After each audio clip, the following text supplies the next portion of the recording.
The first morning of the school year brought with it a quiet tension that hung over the halls of Westbrook High School like a low cloud. Students, restless and still clinging to the last remnants of summer freedom, drifted into the classrooms, laughing and shouting. Some still adjusting backpacks and hair, others exchanging stories from the long break.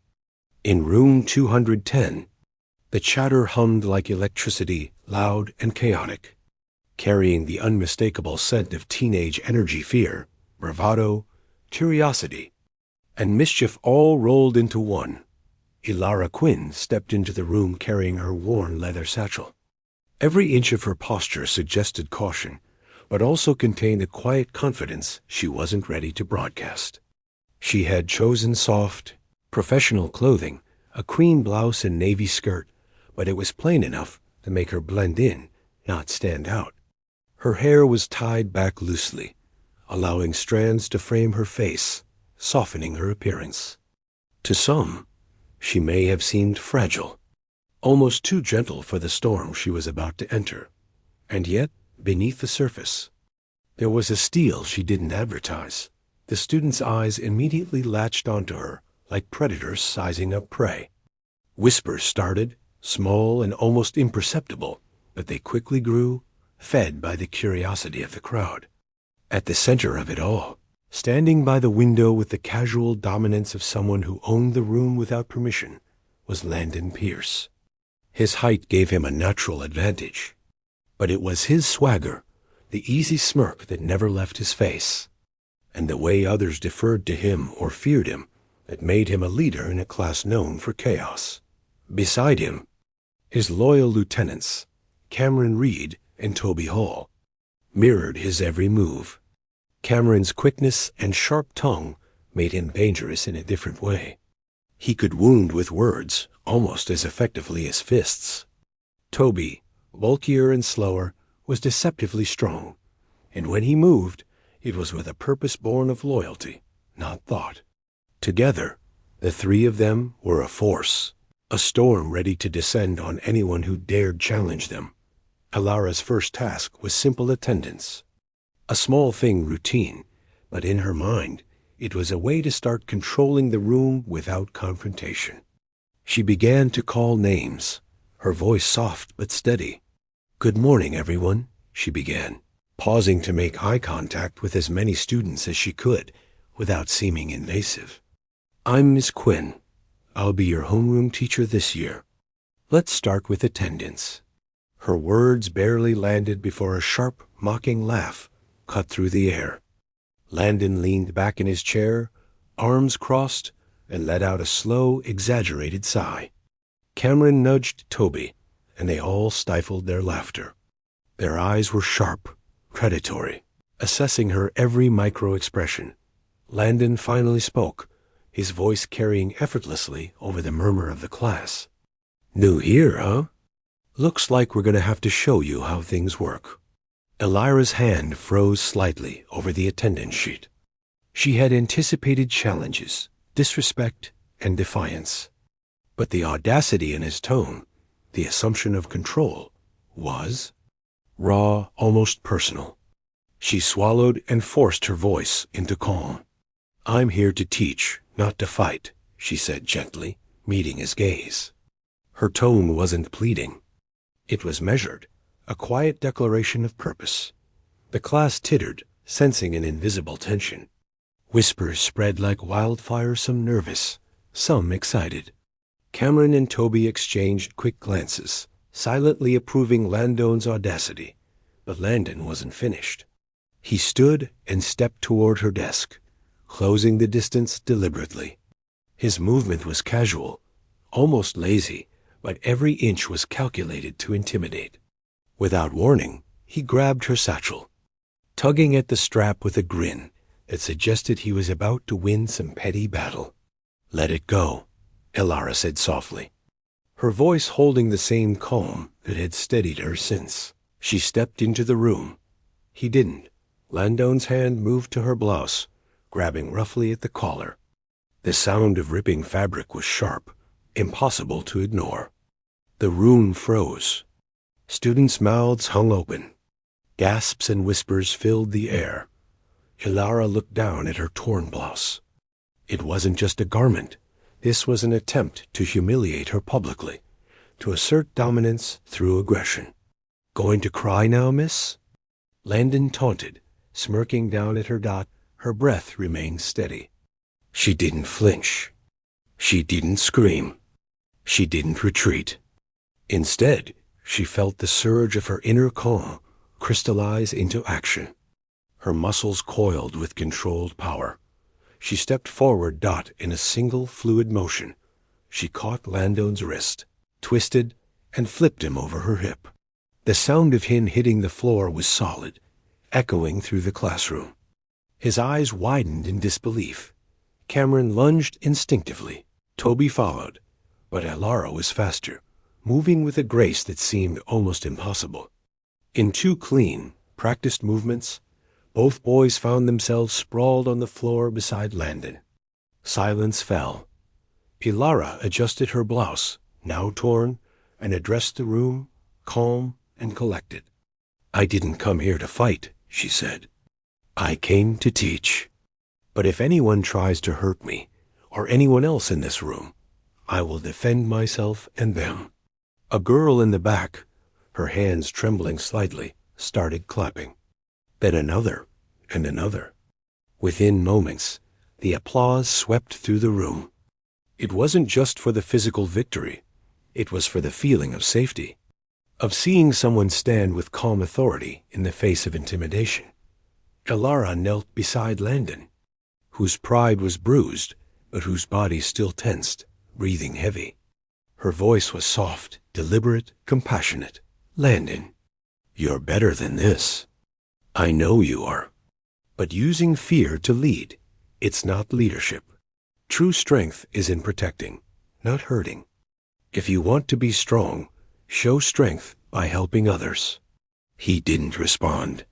His silence was loud, a subtle cracking of the armor he had built so carefully around himself. The principal was called. The boys received in-school suspension. The story spread quickly, not as a tale of punishment, but as a lesson in composure, power, and grace. Over the next weeks, the transformation began. Students who had ignored her started listening. They watched her carefully, noticing the small gestures, the way she gave time to each student, the patience in her explanations, the fairness in her decisions. Ilara introduced a self-defense class after school. It was not for aggression. It was for confidence, for self-respect, for empowerment. Slowly, students who had suffered bullying in silence began attending. Some were hesitant, shrinking behind their hair or oversized sweatshirts. Some were silent, watching, learning at their own pace. And one day, Landon appeared. He didn't speak. He didn't enter confidently. He lingered near the doorway, silent, observing. Ilara acknowledged him with a nod, nothing more. He nodded back, and for the first time, he began to see her not as an obstacle, not as someone to dominate, but as someone to respect. Ilara understood something crucial. Behind every act of cruelty was a story. Fear, pain, insecurity, all hidden beneath bravado. She didn't come to punish. She came to guide, to heal, to teach lessons that extended far beyond the textbook. By the end of the semester, Room 210 had transformed. The once chaotic students now greeted her with respect, their laughter no longer sharp with derision. Her torn blouse, long replaced, became a silent symbol of that day, the day a quiet woman showed what real strength looks like. Strength that doesn't shout. Strength that doesn't strike unless necessary. Strength that comes from heart and conviction. Kindness is not weakness. Calm is not surrender.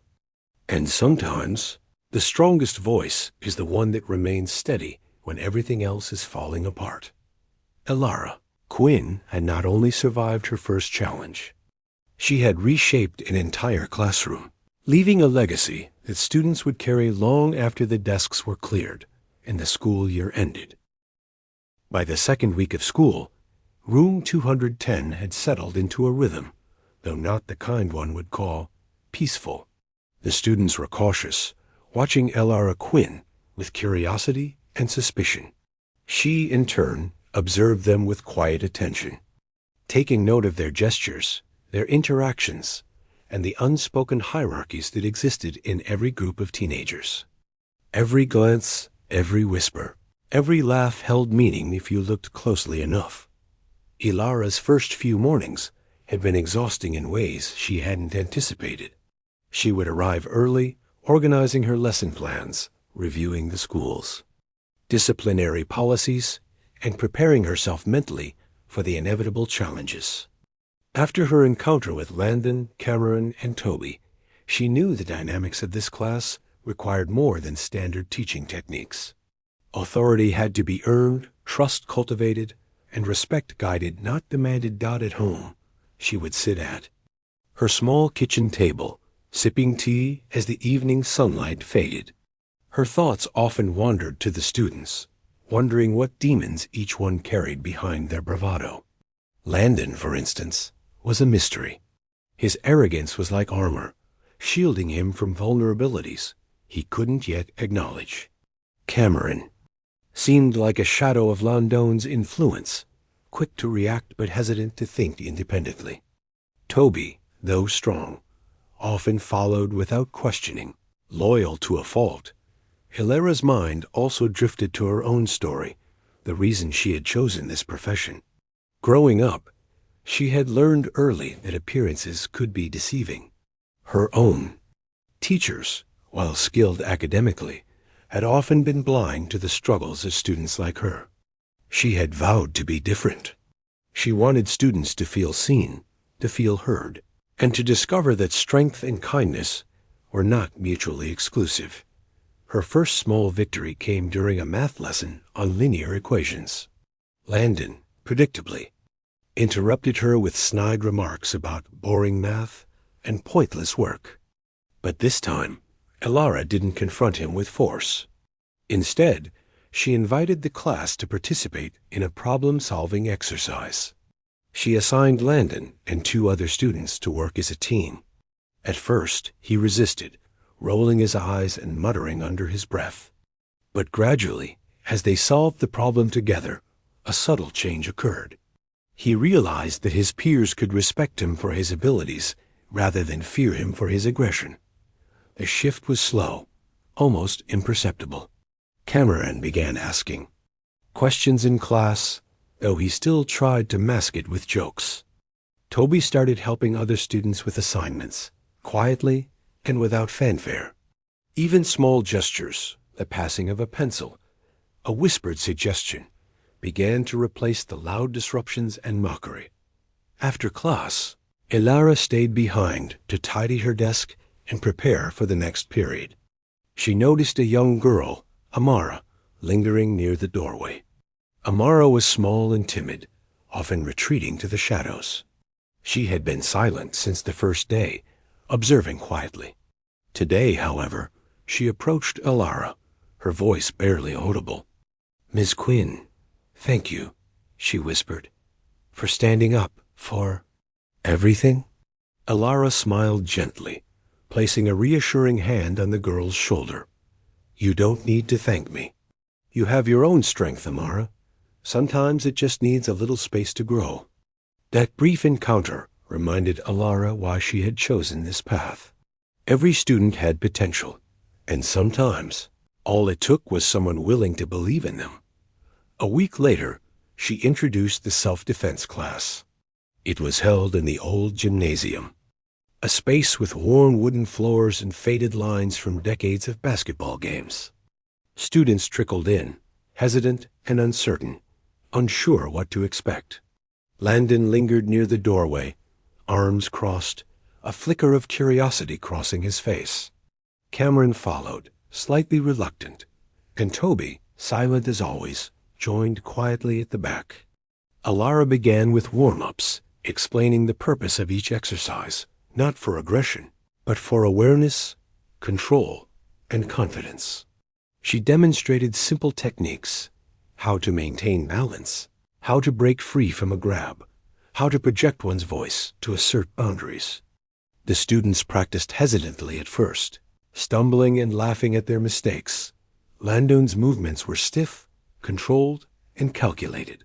He had been a physical force in the classroom, but here, in a controlled environment with rules, he was out of his element. Alara noticed his frustration and addressed him calmly. Strength is not just about power, Landon. It's about timing, awareness, and control. Let the tension guide you, not dominate you. He nodded, a subtle acknowledgement that he was learning. Over the next several weeks, the self-defense sessions became a safe space for students to test boundaries, learn about themselves, and gain confidence. Amara began participating actively, no longer shrinking in the back corner. Cameron started laughing without mockery, enjoying the camaraderie. Toby's quiet strength became an anchor for others, and even Landon began to exhibit restraint, learning that true influence came from protection, not intimidation. Outside the classroom, Alara maintained meticulous records, noting behavioral changes, academic progress, and personal growth. She spent evenings reflecting, sometimes jotting notes in a small journal, tracking small victories and setbacks alike. These reflections became a roadmap, guiding her teaching approach and her interactions with each student. As the semester progressed, Alara encountered new challenges. Not every day was triumphant. Some mornings she faced students who were defiant, withdrawn, or aggressive. There were moments when her patience was tested, when whispers of doubt threatened to seep in. But each challenge reinforced her conviction. That teaching was not just about curriculum. It was about understanding human nature, empathy, and resilience. One day, an incident occurred that tested her in ways similar to the first confrontation with Landon, but with a different nuance. A student named Rico, new to the school, had been pushed to the brink by peer pressure and insecurity. During the history lesson, he lashed out, throwing a textbook across the room in frustration. The book hit the chalkboard with a sharp thud, startling the class. Alara approached him slowly, her hands open, voice calm. "Rico, I can see you're upset, but throwing things won't solve this. Let's take a breath and talk." The room held its collective breath. Would this escalate? Would the cycle of aggression repeat? Rico's anger faltered under Alara's calm presence. He sank into a chair, shoulders slumping, and whispered, I can't do it. I'm stupid." "You're not stupid," Alara said firmly, kneeling to meet his gaze. "Everyone struggles. Everyone feels overwhelmed. What matters is how we respond. You can choose to rise, even when it feels impossible." The class watched in silence, witnessing not punishment, but guidance, patience, and understanding. Rico didn't immediately transform into a model student, but the seeds were planted. Over time, he began contributing, asking questions, and forming friendships he had avoided before. Through these layered experiences, Alara's influence deepened. The students learned more than academics. They learned empathy, resilience, and the power of calm authority. She demonstrated that leadership was not about fear, but about inspiring trust and confidence. By mid-October, Westbrook High's autumn air had grown crisp, and the leaves outside room 210 fluttered like whispers of change. The once chaotic classroom had begun to settle into a rhythm, though undercurrents of tension and hierarchy still lingered. Alara Quinn walked in one morning carrying her usual calm, but inside, she was acutely aware of the unseen stories shaping each student before her. Every glance, every gesture carried meaning she had learned to decipher. Landon Pierce remained the dominant force, though his aggression had softened. He still had that natural magnetism, but now it was tempered by observation and reflection. During lessons, he would sometimes offer insights, not to show off, but because Alara's gentle guidance encouraged participation. Behind his bravado, however, was a story few knew. Landon lived in a house that felt more like a battleground than a home. His father, a successful but harsh man, expected perfection, and punished failure with cold words and silence. His mother, though caring, was often absent due to long hours at work. Landon had learned early that power could be a shield against pain. The classroom had become his arena, a place where he could assert control when the world outside felt uncertain. Cameron read, quick-witted and sharp-tongued, was the opposite. His humor masked deep insecurities and a sense of invisibility at home. He had grown up in a large family where attention was scarce, and he had learned to survive by making others laugh, even at his own expense. In room 210, he had found camaraderie with Landon and Toby, but also a safe space to test boundaries until Alara's calm authority showed him a different path. Toby Hall, silent but strong, carried the weight of loyalty like armor. His father had been a firefighter, and Toby had grown up with the expectation that he would protect, endure, and never complain. His quiet demeanor masked deep empathy, though it took courage for him to express it openly.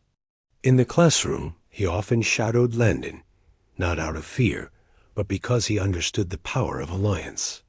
Alara's guidance slowly taught him that loyalty could be expanded to others, not just to a leader. Alara knew these histories mattered. She understood that disruptive behavior was rarely born of malice alone. Pain, insecurity, and a desire for control shaped actions more than innate cruelty. Her teaching style evolved accordingly. Lessons were layered, not just academic, but also exercises in empathy, problem-solving, and emotional awareness. That one particularly cold morning, Alara decided to introduce a peer mentoring exercise. Students were paired to work together on problem-solving tasks in math and science. Landon and Cameron were reluctant partners, forced by her assignment. Landon's first instinct was to dominate, barking instructions, while Cameron tried to deflect with sarcasm. Alara observed quietly, stepping in only when necessary. "Landon, Cameron," she said, her voice calm but firm. "This isn't about who's right or wrong. It's about understanding each other's strengths. Listen, collaborate, and solve this together." The first few minutes were rough. Arguments flared, voices raised, and exasperated sighs filled the room. But slowly, the students began to listen. Landon started noticing Cameron's quick mental calculations, appreciating the value rather than viewing them as a threat. Cameron, in turn, realized that Landon's strategic thinking could complement his own ideas. By the end of the session, the problem was solved collaboratively, and a small, mutual respect had begun to take root. Outside academics, Alara continued her self-defense class after school. Attendance grew steadily, with students like Amara leading by example. Rico, once aggressive and withdrawn, began participating actively, his confidence slowly building. Landon, ever vigilant, began taking on a different role. He observed younger or shy students, offering tips quietly without fanfare. Cameron started joking with peers without sarcasm, learning the power of humor to build connection rather than tear down. Toby's quiet empathy began to extend beyond his friends, providing a subtle but steady support system for those struggling. One evening, after a long day, Alara stayed late in the classroom, organizing materials for the next day. The room was quiet except for the soft scratch of her pen and the occasional creak of the building settling. She reflected on the transformations she had witnessed. The initial confrontation, the torn blouse, the silent stares of students in the aftermath, it all seemed like a distant memory, though the lessons remained vivid. She thought of Landon. His transformation was gradual, almost imperceptible to an outside observer, but profound nonetheless. He was learning that power could coexist with respect, that influence didn't require fear. Cameron was discovering confidence beyond humor, and Toby was realizing the depth of his own strength. And all around, students who had once been passive, scared, or disengaged were beginning to find their voice, The semester's first major test came unexpectedly. A substitute teacher arrived, someone unfamiliar, strict, and less patient than Ilara. Immediately, the class's old patterns threatened to resurface. Landon, Cameron, and Toby tested boundaries, whispering and nudging peers to defy authority. Students who had grown comfortable with structure and respect felt the tension rising. Unsure how to respond, Ilara called away briefly to the principal's office, returned to find her carefully cultivated order on the brink of collapse. But instead of panicking, she took a deep breath. Calm authority, she knew, was as contagious as chaos. She addressed the class not with anger, but with presence. She reminded them of the expectations, the trust they had built, and the principles of respect they had been practicing. Slowly, tension melted, and the substitute teacher was able to conduct the lesson without incident. This experience reinforced a vital lesson for Ilara. Consistency was key. Change didn't happen in a single act of confrontation or a dramatic display of control. It happened in the daily choices, the quiet guidance, and the steady presence of a teacher who believed in her students. By November, Room 210 had become something rarer, a classroom where structure and respect coexisted with curiosity and creativity. The self-defense sessions had evolved into more than physical exercises. They included discussions on empathy, assertiveness, and conflict resolution. Students who had once mocked or feared each other began collaborating, sharing, and supporting. Landon, once the storm at the center of every disruption, now approached Ilara quietly, seeking guidance on handling conflicts without aggression. Cameron, who had relied on humor as armor, started leading discussions with peers on problem-solving strategies. Toby became a steady presence for newcomers, modeling kindness and subtle leadership. Ilara noticed subtle shifts in the quieter students as well. Amara now raised her hand with confidence, contributing thoughtful answers. Rico, once prone to outbursts, offered support to peers struggling with math.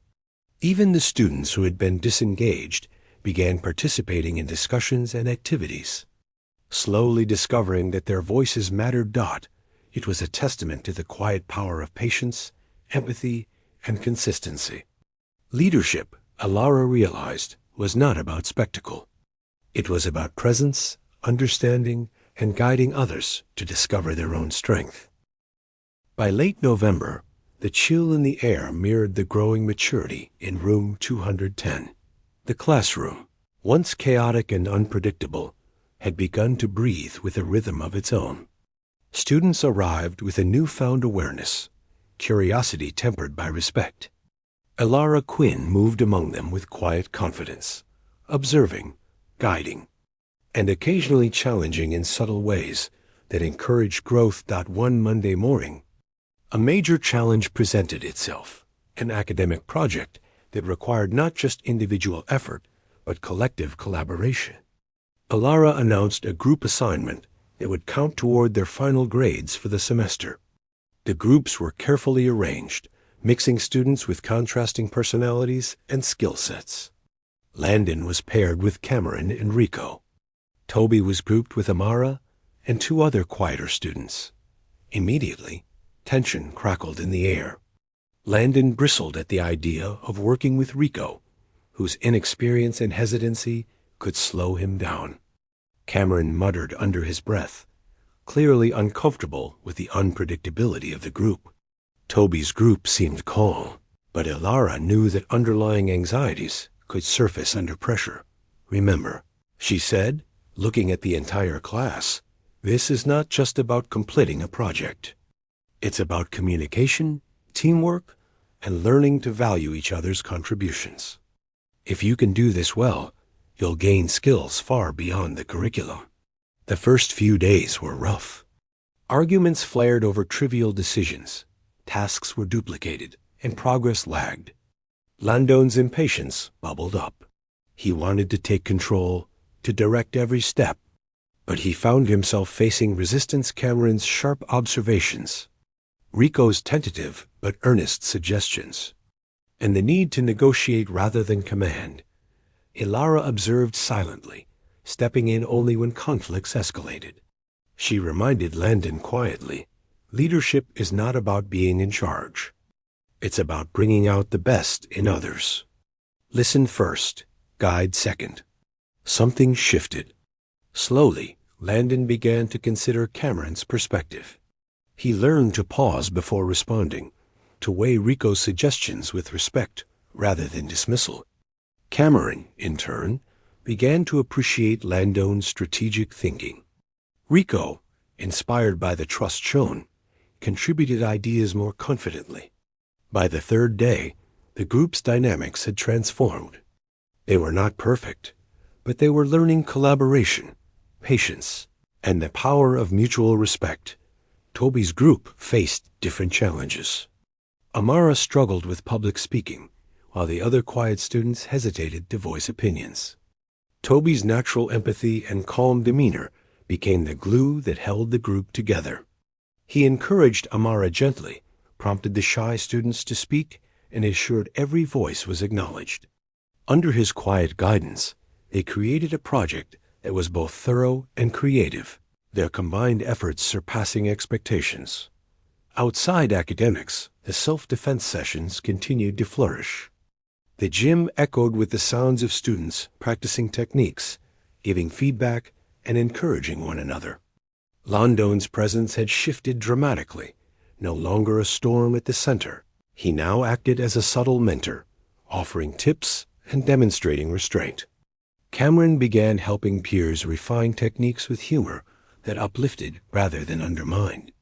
Toby's quiet support provided reassurance for beginners who might have been intimidated by the physicality of the exercises. Amara, who had once hesitated to participate, now moved confidently, correcting her stance, practicing throws, and encouraging peers. Rico, too, had transformed. The outbursts that had once defined him were replaced with determination and focus. The gym had become more than a place for physical skills. It was a microcosm of Room 210's growth, a tangible demonstration of respect, trust, and collaboration. One afternoon, an unexpected test came when a fire drill interrupted the self-defense session. Students had to evacuate quickly, some panicking, some laughing, and some unsure how to react. Ilara's calm voice guided them. Line up, stay together, check on your partners, and follow instructions. Focus, not fear. Landon and Toby took the lead, ensuring everyone moved safely. Cameron helped direct a group of younger students, while Amara and Rico supported peers who were hesitant. The drill, which could have been chaotic, became a lesson in coordination, leadership, and responsibility. Ilara observed quietly, pride swelling as her students demonstrated growth, not through lecture, but through action. By December, the semester was drawing to a close. Room 210, once notorious for disruptions and disrespect, had become a community. Students supported each other academically, socially, and emotionally. Landon's transformation was perhaps the most striking. He still had confidence, charisma, and natural authority, but now it was tempered by awareness, empathy, and a desire to protect rather than dominate. Cameron had learned that humor could build connection, not just deflect attention. Toby had expanded his quiet strength to a broader circle, becoming a model of empathy and steady guidance. Ilara herself reflected on the journey. Her torn blouse, the confrontation that had initially defined her authority, was now a distant memory. What remained was far more profound: the transformation of a class, the cultivation of trust, and the demonstration that strength and kindness could coexist. During the final week of the semester, Ilara organized a small ceremony to acknowledge the students' growth. Certificates were handed out not for perfect grades, but for resilience, collaboration, and personal development. Landon received a certificate acknowledging his transformation from a disruptive force to a collaborative leader. Cameron and Toby were recognized for empathy and guidance. Even Amara and Rico were celebrated for courage and confidence. The room was filled with applause, not just for awards, but for recognition of the journey they had taken together. Elara stood at the front, quietly observing, her heart full. "This semester," she began softly, "we've learned more than any textbook can teach. We've learned empathy, patience, courage, and respect. Leadership is not about fear. It's about guiding, supporting, and helping others rise. Each of you has grown, and that growth will stay with you long after this classroom is empty." Landon, standing near the back, met her gaze. No words were exchanged, just a nod, a silent acknowledgement of understanding, respect, and perhaps gratitude. Cameron smiled. Toby's calm demeanor radiated quiet pride, and the once timid students beamed with confidence. Alara Quinn had accomplished more than surviving her first challenging class. She had transformed it. She had planted seeds of strength, empathy, and resilience that would continue to grow far beyond the school walls. As the students left for the last time that semester, the room was quiet for a moment, a silence full of respect and memory. Alara looked around, imagining the lessons, laughter, and challenges that had filled the space. She smiled softly, knowing that sometimes the strongest voice is the one that remains calm amidst chaos, guiding others to discover their own power. Room 210, once notorious for disruption and defiance, had become a classroom of growth, trust, and potential.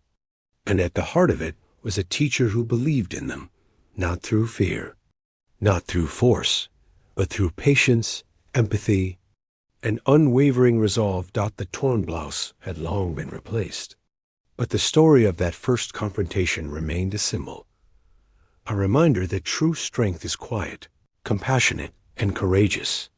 Kindness does not mean weakness, and calm does not mean surrender. Alara Quinn had not just taught a class. She had nurtured a community, and in doing so, she left a legacy far more enduring than any lesson plan, test, or grade, a legacy of respect, strength, and the enduring power of the human heart. The school year drew to a close with the soft warmth of spring, sunlight streaming through the windows of Westbrook High. Room 210, once a battleground of whispers, defiance, and chaos, had transformed into something far more profound, a classroom where respect, trust, and growth flourished. The energy inside the room was no longer a storm to weather, but a steady, vibrant current that carried every student forward. Alara Quinn stood by her desk, observing quietly as students packed their belongings. Their faces were bright, confident, and most importantly, relaxed. Laughter filled the space, not the mocking, tense laughter of the beginning, but the genuine, joyful camaraderie of peers who had grown together. She thought of Landon Pierce. He had started the year with arrogance as a shield, masking a vulnerability few noticed. Today, he moved with confidence tempered by awareness, assisting younger students in gathering their supplies, offering words of encouragement rather than sarcasm. His transformation was remarkable, not because it had been dramatic, but because it had been steady, consistent, and earned. Cameron Reed lingered near the doorway, joking with friends, his humor now inclusive and uplifting. Toby Hall remained calm and steady, quietly helping Amara and Rico pack their projects. These three, who had once ruled the classroom through fear and disruption, now led by example, showing patience, empathy, and collaboration. Amara and Rico, the once timid students, had blossomed. Amara spoke up confidently during lessons, her ideas thoughtful and articulate. Rico, who had struggled with outbursts and self-doubt, now offered support to peers and tackled assignments with focus and determination. Watching them interact, Alara felt a deep satisfaction. This was the reward she had envisioned when she chose teaching not accolades, not praise, but witnessing growth, confidence, and self-discovery. Alara's thoughts drifted back to the first. Day of school, the moment when Landon had torn her blouse, the gasps of the classroom, and the silent power that had carried her through the confrontation. That memory no longer brought tension or anger, but pride and clarity. It had been a turning point, yes, but only one small moment in a much larger journey of trust, learning, and personal transformation. The students gathered around for a final reflection session. Alara spoke softly but firmly, her eyes sweeping the room. This year has been about more than lessons in math, science, or history, she said. It's been about learning who you are, how to work together, and how to show strength through kindness, not fear. Each of you has faced challenges, grown in ways you might not have noticed, and learned to trust yourselves and each other. That is something no grade can measure. She paused, letting her words sink in. The room was quiet, each student reflecting in their own way. Landon, she continued, you have shown that true leadership comes from lifting others, not dominating them. Cameron, your humor and insight can build bridges when used wisely. Toby, your quiet strength is a gift that inspires those around you. And to everyone here, remember, every choice you make, every act of patience, kindness, and courage shapes the people you will become. The students applauded, but this time it was not the excitement of a reward, it was recognition, gratitude, and acknowledgement of their shared journey. Landon nodded at her, a silent understanding passing between them. Cameron grinned. Toby offered a calm thumbs up, and Amara and Rico beamed as the last students filed out of room 210. Alara lingered, looking around the space that had held so much struggle, growth, and triumph. She thought about the battles fought, the lessons learned, and the quiet victories that had shaped every student's journey. The classroom, once defined by chaos and defiance, had become a place of hope, transformation, and empowerment. Alara's satchel, worn and frayed, sat on her desk, a reminder of the journey she had undertaken. Not once had she relied on fear or aggression. Every victory had come through patience, understanding, and unwavering calm. That was the legacy she had left behind, and it was far more enduring than any momentary triumph of force. As she walked down the hallway, sunlight warming her back, she reflected on the year. Each student had a story, a struggle, and a unique path. She had guided them, but the real power had always been within them. She had merely helped them see it.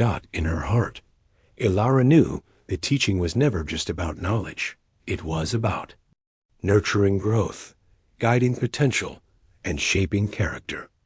Room 210 had taught her as much as she had taught it. And as the doors closed behind the last student, she felt a quiet satisfaction, knowing that the seeds planted would continue to grow far beyond her classroom walls. Because sometimes the strongest voice is not the loudest. Sometimes the strongest presence is calm, patient, and unwavering. And sometimes the greatest victories come not from punishment, but from understanding, empathy, and the courage to believe in the potential of every human being. Alara Quinn smiled softly. The year was ending, but the lessons, the growth, and the bonds would last a lifetime. Room 210 would never be the same, and neither would she. The torn blouse, once a symbol of confrontation and fear, was now a distant memory, transformed into a symbol of resilience, courage, and the quiet power of heart over hostility. And the students, now stronger, kinder, and more aware, carried forward a lesson that would stay with them forever. That true strength comes not from dominance, but from compassion, respect, and unwavering courage in the face of challenge. The story of Room 210 had reached its conclusion, not with chaos, but with harmony, growth, and hope. And in that, Alara Quinn had achieved what every teacher dreams of. She had changed lives, one student at a time.